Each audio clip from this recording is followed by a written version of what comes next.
I came home and found my stuff dumped on the lawn by my wife and her parents, telling me to get off her house. But I had bought the place long before I met her, so I called the police and they got dumped out instead. I'm a 35-year-old male desk worker for an IT firm specializing in financial systems protection. For the last decade, I've been grinding, working 60-plus hour weeks, sacrificing my 20s. While most of my college buddies were out partying, I saved every penny I could while living in a cramped apartment with 2 roommates who were questionable at best when it came to basic hygiene. One of them literally never washed his dishes. They just soaked for weeks. But I put up with it because I had a goal. Finally, at 28, I bought my dream house. Not a mansion, but a really nice 3-bedroom ranch on a quiet street with mature trees and decent neighbors. It had a finished basement where I set up my gaming station and home office, a backyard big enough for her a dog, which was always the plan, and a kitchen that didn't make me want to cry every time I cooked. I put down $80,000 I'd been saving since college graduation. My parents helped with $20,000, but I paid them back within 2 years because I didn't want to owe anyone. I was damn proud of that house and what it represented, actually achieving something substantial through hard work and delayed gratification. I met Sophia, a 34-year-old female, on Bumble about 5 years ago. She seemed cool at first, claiming to be into hiking and video games and describing herself as low maintenance in her profile. She had this quirky laugh that I found endearing and could talk for hours about true crime documentaries, which I was into at the time. We dated for a year, moved pretty quickly, and got married at a courthouse with a small reception at my place. She moved into my house, which I'd already owned for 2 years. There were red flags I ignored because I was admittedly just happy to not be single anymore. She worked as an executive assistant but called in sick constantly. She expected expensive birthday, Christmas, Valentine's, and anniversary gifts, but got me stuff from the clearance rack. Her parents treated her like she was still 16 and she let them. She had anxiety that conveniently acted up whenever there was a chore to do. She never once offered to split any house-related expenses and had a mysterious shopping habit that somehow never affected her meager bank account. I later found out my credit card was funding it. I got home around 6:30 in the evening after a killer deadline. Having coded for literally 14 hours straight, debugging a critical security patch. My brain was completely fried, my eyes burning from staring at screens all day. Dreaming of crashing on my couch and maybe playing some Xbox to decompress, I pulled into my driveway and had to slam on the brakes because there was a pile of stuff on my front lawn. My stuff. My faded college hoodie from State University was lying in the grass getting damp. My $4,000 vinyl collection, which I've been meticulously building since high school, was spilling out of a box, some records exposed to the elements. My gaming accessories, books, clothes, even that stupid ceramic owl Sophia gave me for our anniversary. Bought with my credit card, as I later discovered was sitting crooked on top of the pile. There they were, the in-laws from hell. Cheryl, 62, and Gary, 65, both standing there with smug looks on their faces like they just won the lottery. These people have never worked real jobs in their entitled lives. Gary manages some family property he inherited from his daddy, and Cheryl's entire identity revolves around being Sophia's mom and shopping at Nordstrom. Both were wearing designer clothes while standing on my lawn throwing my stuff around. Sophia was hovering by the porch, arms crossed, looking away like she couldn't meet my eyes. Her body language was a weird mix of defiant and nervous, like someone who knows they're doing something terrible but has convinced themselves they're justified. Before I even got my car door open, Cheryl started in with that shrieking voice of hers that sounds like a nail gun hitting sheet metal. There he is. Finally, the worthless bum. This from a woman who once told me at Thanksgiving that real men buy their wives Tiffany bracelets just because in that my job in computer stuff wasn't impressive, because anyone can do that nowadays. I felt a weird calm come over me, like deep sea pressure or something. A strange clarity when everything suddenly makes perfect sense. I got out slowly, not rushing. Gary puffed up his chest like he always does when he's trying to intimidate someone.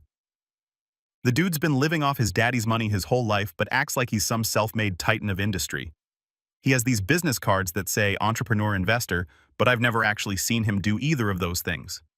Okay, Ethan, this isn't working. He barked at me using his "I'm talking to the waitstaff who brought me the wrong appetizer" voice.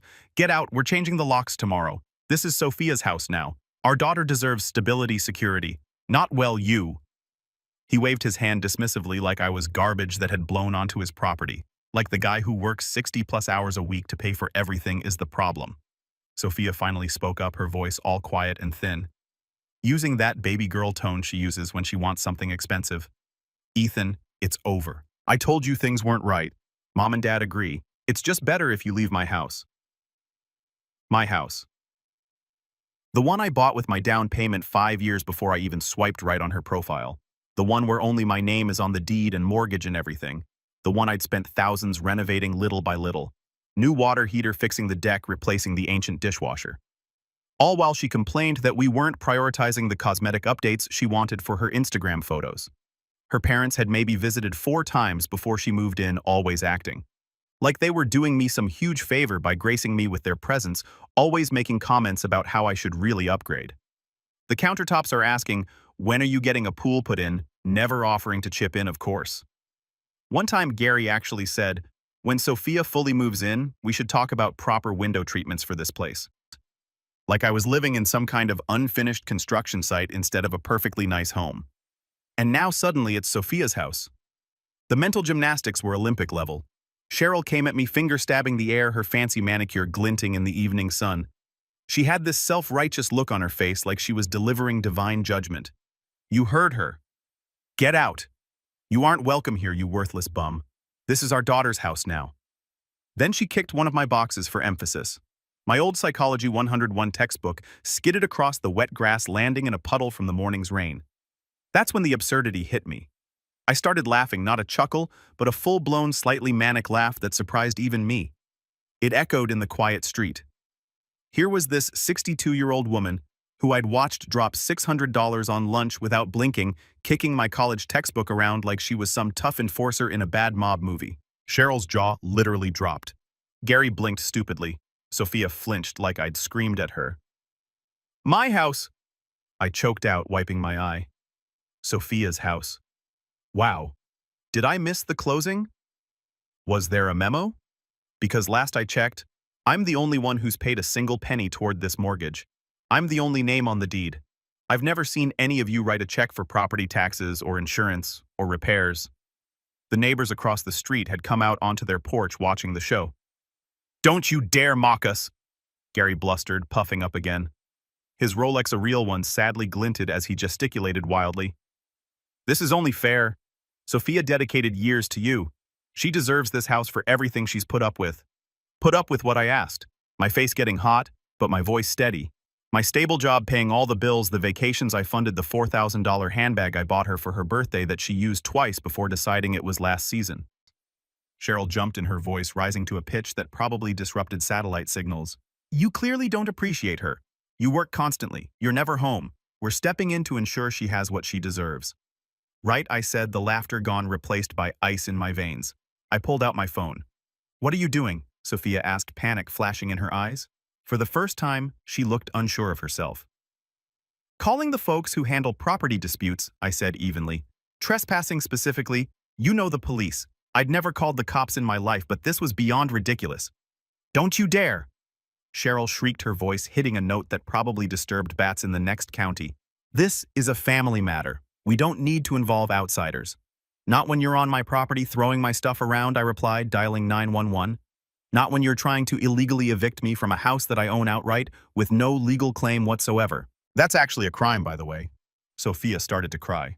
Those practiced tears that always appeared the moment she wasn't getting her way.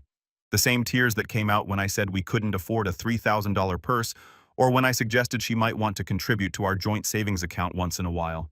Ethan, please don't do this. We can talk about it. I just need some space right now. And Mom and Dad thought they could steal my house. I finished for her. Yeah, I gathered that part. As I explained the situation to the dispatcher, I watched Gary whispering urgently to Cheryl, whose face was turning an alarming shade of red. Sophia just stood there, probably realizing that her master plan was falling apart before her eyes.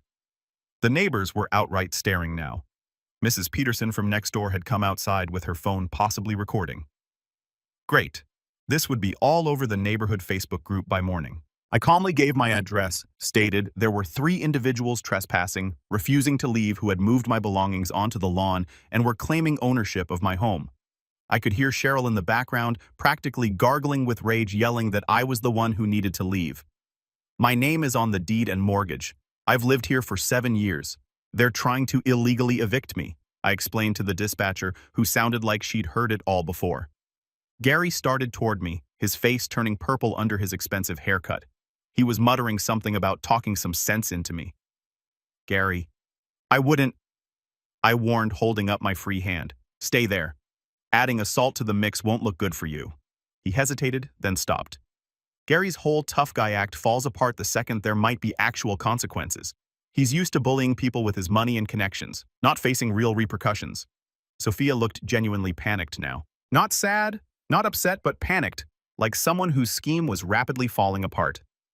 Ethan, please hang up. Just go stay with your brother Ryan for a few days. We can talk later. I promise we'll work something out. Talk about what Sophia. My voice was flat. The betrayal felt like someone had punched me in the stomach. 3 years of marriage, and this is what it came down to. The part where you plotted with your parents to illegally kick me out of the house I own, or the part where you stood by while they threw my life onto the lawn. Which bit requires clarification? She winced. Actually physically winced. Mom? Dad, maybe we should go. We can come back tomorrow with... We're not going anywhere, Cheryl snapped, adjusting her designer sunglasses even though the sun was nearly down. This is your house, Sophia. Don't be weak now. He's bluffing about the police. I wasn't bluffing. The flashing lights arrived quickly. 2 cars, 4 officers. Our neighborhood isn't exactly high crime, so I guess they were bored. They took in the scene, me by my car, my possessions scattered across the lawn, the trio near the porch. They separated us. 2 officers talked to Cheryl, Gary, and Sophia, while the other 2 spoke with me. I explained the situation, showed my license with the matching address, pulled up photos of the deed on my phone, mentioned it was solely mine, premarital. I showed them my key in the lock and the years of mortgage statements on my banking app. The senior officer listened, nodded, his face unreadable. He then rejoined the other group. I couldn't hear everything, but I caught snippets. Legal resident civil matter for the courts. Must vacate the premises immediately. Sophia was doing the crying thing again with Cheryl's arm around her. Gary was puffing up his chest, talking about misunderstandings and how I was mentally unstable. Classic Gary trying to rewrite reality when things don't go his way. I've watched him do this countless times at family gatherings, changing the story until he comes out looking like the hero.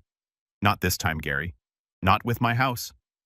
Mrs. Peterson was definitely recording now, not even trying to be subtle about it. The neighbors across the street had brought out lawn chairs, great dinner, and a show. The senior officer, a guy with salt and pepper hair, and the patient expression of someone who's seen every variety of human stupidity, finally walked back to me. Sir, we've explained the situation to them. This is clearly your residence, and they have no legal right to remove you or your belongings. They need to leave immediately. I nodded, relief washing over me. Thank you, officer. However, he continued, I should note that this is ultimately a civil matter. If there are disputes about property ownership, those need to be settled in court. I understand, I said, but there's no dispute. The house is solely in my name. Purchased before marriage. He nodded. That seems straightforward. Then what happened next will forever be one of the most satisfying moments of my life. Cheryl went absolutely nuclear when the officers told them they had to leave. Her face turned a weird shade of purple that clashed horribly with her obviously dyed blonde hair. It's her marital home. He can't just throw her out. We aren't leaving. She shrieked, gesturing wildly. Do you know who we are in this community? Gary puffed up again, adjusting his Rolex like it gave him superpowers. We're staying to protect our daughter. This man is unstable rich, coming from the guy who once told me at Christmas that prenups are for men without balls when I casually mentioned a friend getting one. The officer's patience visibly thinned. Ma'am, sir, this isn't optional. This is his property according to the ID provided and his legal statement. You are trespassing. You need to leave now.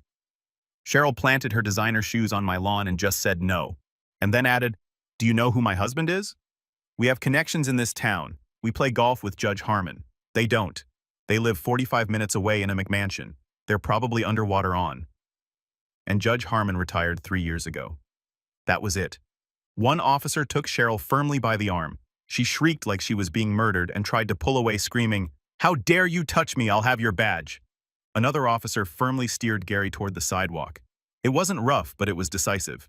Gary kept saying, This is outrageous. In this fake, dignified voice, while simultaneously threatening to end my career and have the officers fired, physically escorted off my property, yelling threats and insults the whole way. You'll regret this. We'll see you in court. Sophia deserves everything. You're nothing without her. Your job is a joke. Your family is trash. Sophia trailed after them, head down, crying those perfectly timed tears she always uses when she doesn't get her way. The same tears she used when I wouldn't agree to drain my 401k for the dream European vacation her parents convinced her she deserved. She didn't look back at me once, just followed her parents like a programmed robot. The officers made sure they got in their car. A BMW X5 that Gary loves to mention is fully loaded at every opportunity, which was parked suspiciously down the block like they knew they were doing something shady. As they drove off, one officer turned to me. "Sir, I'd recommend changing your locks as soon as possible and document everything if there are further incidents." I nodded, thanking them profusely for their help. As they left, my phone exploded with texts, missed calls, and voicemails. Cheryl's incoherent rage. "You pathetic excuse for a man. My daughter deserves your house and everything in it. You will pay for humiliating us." Gary's fake, disappointed guilt trips. "I thought you were a better man than this, Ethan. After everything our daughter did for you. After we welcomed you into our family." Translation. After I paid for their anniversary dinner last year and fixed Gary's laptop for free multiple times. Sophia's whining texts. "Ethan, please call me. It's not what it looks like. My parents were just worried about me. We can fix this. I'm at the Marriott and it's so uncomfortable. I miss our bed." I ignored them all. I methodically gathered every single item from the lawn, careful to check for damage. I found my rare first pressing of Pink Floyd's Dark Side of the Moon with water damage on the cover. I saw her Instagram open on our shared iPad. She'd already posted a crying selfie with the caption, "Sometimes the people you trust the most betray you," with her parents commenting supportive nonsense. 40+ likes already. I carried everything back inside, locked the door, and went through every room looking for anything else missing or damaged. My first call the next morning was to a locksmith. $450 to change every lock. My second was to the meanest divorce lawyer in town, which led me to Mr. Davies. They actually thought this would work, that I'd just hand over a $520,000 house I bought with my own money to their precious princess. Unfreaking believable. It's been 3 weeks since the lawn incident and things have gotten messy. First, thanks for all the comments and support on the last post. RIP my inbox. But seriously, it's good to know I'm not the only one who's dealt with psycho in-laws trying to claim property that isn't theirs.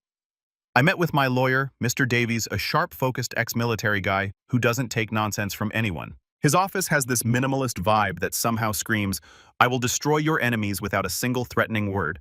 I laid out the whole story. Documentation in hand, deed, mortgage, tax bills, all predating Sophia, all solely mine. I've paid $2,250 a month for the mortgage for years, while she contributed exactly $0. Not even once did she offer to chip in for property taxes or home insurance. He confirmed my position with badass confidence. The house is separate property. End of discussion. Legally, Sophia might have a theoretical claim to a tiny slice of appreciation if she could prove substantial direct contribution, which Davies said was about as likely as me becoming the next Batman. Based on the financials I provided, I paid for everything significant. Mortgage, property taxes, homeowner's insurance, all repairs. When the water heater died, that was my $1,300. When we needed a new refrigerator, that was my $2,200. It cost me a $5,000 retainer, but watching Davey start planning the legal smackdown was worth every penny. The man literally took notes in what looked like military shorthand, occasionally nodding with a slight predatory smile. He started drafting the divorce petition, immediately citing irreconcilable differences, but including a factual summary of the lawn incident as context for her behavior. "We're establishing a pattern of entitlement and attempted property theft," he explained with a slight smile that honestly gave me chills. Judges don't like seeing this kind of behavior. The harassment didn't stop. It just mutated into a multi-headed hydra of nonsense. Constant calls at all hours. Caller ID is my friend. I'd wake up to 17 missed calls from various numbers that all turned out to be them. Texts ranging from Cheryl's all-caps threats. "No one treats my daughter this way. We have friends in this town," to Gary's attempts at manipulation. "Think of the good times. Ethan, don't throw it all away. We can work something out where everyone wins." Translation. Where they win. To Sophia's pathetic pleading, "Ethan, please talk to me. I miss you. I didn't mean for it to go this far. Mom and Dad just want what's best for me. I need some of my things." Then Sophia's older sister, Heather, 38, entered the fray. For context, Heather always fancied herself the family fixer, but she's really just the family bully. She's the one who once told me at Thanksgiving that I shouldn't expect to be treated like family until I'd proven myself worthy, whatever that means. She started with fake sweet texts. "Ethan, honey, you need to talk to Sophie. This is tearing her apart. She's lost 5 pounds from stress. Meanwhile, Sophia's Instagram showed her out at brunch with friends looking just fine, sipping mimosas and smiling. When I ignored those, the claws came out. Angry voicemails, you gutless coward. Answer the phone. Who do you think you are? Do you know what this is doing to my parents? They're devastated. Sophia is a wreck. You always were selfish, but this is a new low, even for you. Then the doorbell started ringing one evening while I was on a work call about a critical security patch. Non-stop ding-dong, ding-dong. I checked the video doorbell. Heather looking furious. Expensive purse on her arm. Wonder who paid for that. I ignored it. Then the banging started loud enough to rattle the door frame. I had to mute myself on my call. Ethan, open this damn door, you pathetic coward. You think you can just kick her out after everything, after all my family has done for you? They once brought a $7 bottle of wine to dinner and acted like they funded my college education. The projection was stunning. I saved the video, called the non-emergency line, referenced the prior incident, and emailed the footage. The cops paid a visit. The same officer as before. Officer Rodriguez, who deserves a medal for his patience, told me later that Heather tried to convince him I was mentally unstable and holding Sophia's family heirlooms hostage.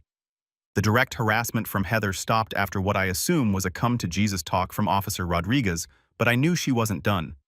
These people are like termites. They just find a new way in. The psychological warfare shifted to subtler stuff. I got a fraud alert on my AMX for a $3,900 Louis Vuitton purchase I didn't make. I caught it and had the card canceled. An alert from my bank about a blocked suspicious login attempt to my retirement accounts. I changed passwords everywhere and added double authentication. These vultures were trying to drain me financially. Then came the deluge of junk mail for Sophia at my address. Bridal magazines. We're getting divorced. Parenting catalogs. We have no kids. She always said she wasn't ready. Credit card offers galore. Davies explained this was likely an attempt to establish residency or create a paper trail, making it look like she still lived here. I marked everything returned to sender address, no longer resides here, and sent it straight to recycling. Gary and Cheryl started with slow, creepy drive-by past the house in their BMW X5 financed, according to my neighbor who works at the dealership. Then Gary escalated, slowing down, while I was mowing the lawn and yelling, "Enjoy it while you can. You'll be in an apartment soon." Before speeding off, it felt like something out of a bad movie. I spent $1,200 on a comprehensive security system with 4 high-end cameras covering every angle of my property. Best investment ever. The smear campaign went nuclear. My brother Ryan called saying Heather had ambushed him at his work, launching into a tirade about how I was unstable, abusive, controlling, and had tossed Sophia out penniless after I supposedly had an affair with a coworker. Ryan not only knows me, but has seen firsthand how Sophia would drain my accounts for girls' trips to Vegas, then cry when I asked for receipts. He shut Heather down with, "I've watched your sister spend his money for years while contributing nothing, so forgive me if I don't believe a word you're saying. They're clearly trying to poison anyone who might support me." I got a text from Megan, Sophia's cousin, who's quietly sympathetic because Sophia once stole her boyfriend. That blew my mind. At a family dinner 3 weeks before the lawn incident, Cheryl was cornering relatives, boasting about how they were taking care of things and ensuring Sophia got the house she deserved. Direct quote, "Ethan doesn't realize it yet, but that house will be Sophia's by summer." When Gary has it all planned out, the pre-planning was confirmed. This was a calculated attack from the beginning. Sophia hired the most ambulance-chasing divorce attorney in town. Her online reviews literally include complaints about inflated bills. She sent a formal demand letter to Davies asking for 80% of the house's current value, $520,000, so $416,000 to her $7,800 per month in spousal support, more than I actually make after taxes. All furniture in the house, including stuff I owned before marriage. My car, which is paid off unlike hers. My retirement account's worth about $180,000, which I've been building since before I met her, and for me to pay her legal fees already at $15,000 apparently. The balls on these people, just astronomical levels of entitlement. Davies' response was ice cold. He didn't just send a letter. He called a meeting with her lawyer, recorded it with permission, and systematically dismantled every claim while citing relevant case law. He reiterated the house's non-negotiable separate property status, CC. The deed again referenced the police reports regarding the eviction attempt and Heather's harassment, and stated spousal support was a non-starter given her conduct and our short marriage. The best part, Davies had done his homework. He pulled Sophia's credit report legal during divorce proceedings and found she had opened 3 new credit cards in the 2 months before the lawn incident, maxed them all out $37,000 total, and made minimum payments from our joint account. He presented evidence that she had been planning this for months, systematically draining shared resources while plotting to take my separate property. This pattern of financial behavior, Davies told her lawyer, will be presented to the court as evidence of premeditated attempts to defraud Mr. My Last Name prior to a planned attempt to seize his separate property. Her lawyer's face apparently went white. Davies agreed to discuss the division of actual marital assets, like the joint savings, but only after the house issue was formally dropped, and we had a full accounting of where that $37,000 credit card debt went. I blocked all their numbers. All communication comes via lawyers now. This is stressful, not going to lie. There are nights I don't sleep well staring at the ceiling, wondering how someone I shared a bed with for 3 years could do this. But every ridiculous demand, every failed stunt just steals my resolve. They thought I'd crumble. Big mistake. They thought they were dealing with some pushover who'd give up his home to avoid conflict. Instead, they found out I'm the kind of guy who will spend his last dollar making sure justice is served. And guys, it's about to be served hot. Grab some popcorn for this one. It's done. Finally, completely officially done. The divorce decree is finalized. And the consequences for Team Gold Digger are biblical. The last couple of months were a legal circus, but Davies, my lawyer, was worth every penny of his $375 per hour rate. Heather, Sophia's sister, after being shut down by my work's HR for sending harassing emails claiming I was emotionally abusive, which Davies documented, tried one last stunt, a fake Instagram profile using my name and pictures, posting racist crap, and DM our mutual friends saying I was on drugs. It caused a brief headache. I had to explain it to my boss when a screenshot circulated, but it was clumsy and obvious. Davies sent a cease and desist with a threat of criminal charges for identity theft. We reported the profile. It got nuked. That seemed to finally silence Heather. Cheryl and Gary kept up their pity tour, telling anyone who would listen that I was financially abusing their daughter by not giving her my house. But it lost steam when people realized these so-called upstanding citizens were basically trying to commit real estate fraud. Their narrative of the abusive husband kicking out poor Sophia just didn't stick once. Mutual friends saw the police body cam footage of them being escorted off my property. Yeah, Davies subpoenaed that absolute boss move. The legal process crawled with Sophia's lawyer, some ambulance chaser.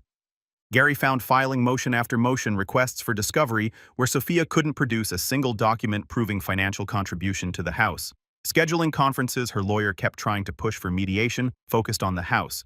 Davies shut it down every time with 3 simple words: separate premarital property. Finally, in a pretrial settlement conference faced with 0 legal standing on the house-documented harassment, and the judge basically signaling, "Stop wasting my time," Sophia's lawyer advised her to cut her losses, the revenge, legal, financial, and served ice cold. Here's where it gets good.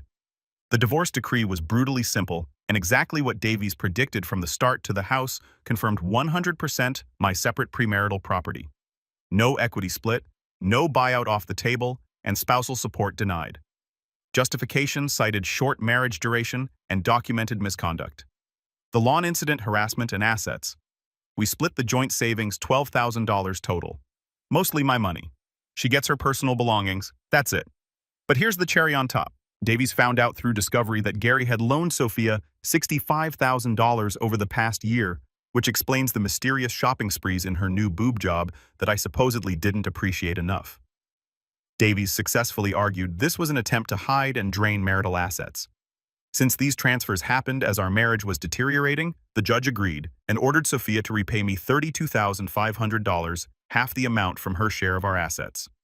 After the judgment, Sophia called me sobbing. Turns out that loan from Daddy wasn't a gift after all. Gary expected to be paid back from the house money they were so sure they'd get from me. Now she owes him $65,000 and me $32,500. Has no job. She quit her admin position back in March, assuming she'd be set for life, and Gary and Cheryl are furious. Here's where it gets even better. Remember those designer clothes and jewelry Sophia kept buying? Davey suggested I request an inventory of items purchased during the marriage. Anything bought with my income during marriage is technically marital property. I got half the value of her Cartier bracelet, Louis Vuitton bags, and her entire Sephora collection. Total value $18,000 to me. Watching her face as she realized her shopping addiction was now costing her was priceless. The belongings hassle. Sophia ignored requests to pick up her stuff for weeks, probably thinking she'd be moving back in. Davies advised packing it professionally and storing it to avoid claims of damage. I paid the initial storage fees up front to get her crap out of my house. She refused to pay the ongoing storage fees. I let the unit go to auction after proper legal notice. Someone got her priceless collection of designer shoes for $350. Sucks to be her. The financial implosion, absolute perfection, absolute. Sophia's credit is wrecked from all the cards she maxed out. Cheryl and Gary co-signed a lease on a $3,800 a month luxury apartment for her banking on the house payout. Now Sophia has no job, owes nearly $100,000, and Cheryl and Gary are stuck covering her rent. My buddy who works at Gary's bank, yeah, I know, small world, told me confidentially that Gary had to take out a HELOC on their own house to cover their suddenly mounting expenses. Then last week, the begging started. First, Sophia, Ethan, please. I'm desperate. My parents are going to kick me out. I have nowhere to go. I made a terrible mistake listening to them. Can we please talk? I still love you. Then Gary, if you can believe it, called from a block number. Look, we may have overstepped.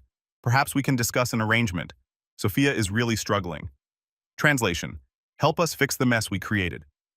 The final humiliation came when Cheryl sent me an email. Ethan, I know we've had our differences, but Sophia is in a very bad place right now. Perhaps we could meet for coffee and discuss how to move forward in a way that benefits everyone. Gary and I are prepared to be reasonable. This from the woman who called me worthless and tried to steal my house. I sent all communication to Davies, who responded with a formal letter stating any further contact would be considered harassment and result in a restraining order. He attached copies of the original police report, showing them trying to illegally evict me, just as a friendly reminder. They're completely isolated. My friends who initially stayed neutral came back with apologies once they saw the evidence.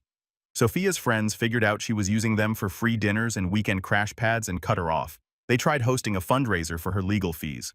3 people showed up, including Heather. How am I doing? Freaking great. I upgraded my gaming PC with the money I'm saving, not supporting her shopping habit.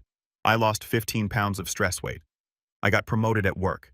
Turns out focusing on your career instead of dealing with entitled in-laws has benefits.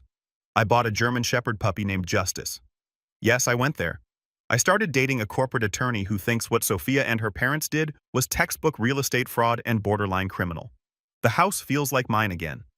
I painted the living room the color Sophia hated, converted her meditation room that she used twice into a proper home office, and installed the hot tub she said was tacky in the backyard. They tried to take everything. They ended up with crushing debt-damaged relationships and a permanent record of their attempted fraud. I've got my house, my sanity, and the satisfaction of knowing that every time they see a BMW like mine drive by, they're reminded of how spectacularly their plan backfired. Justice isn't just the name of my dog. It's what happens when entitled people mess around and find out. Thanks for all the support, everyone.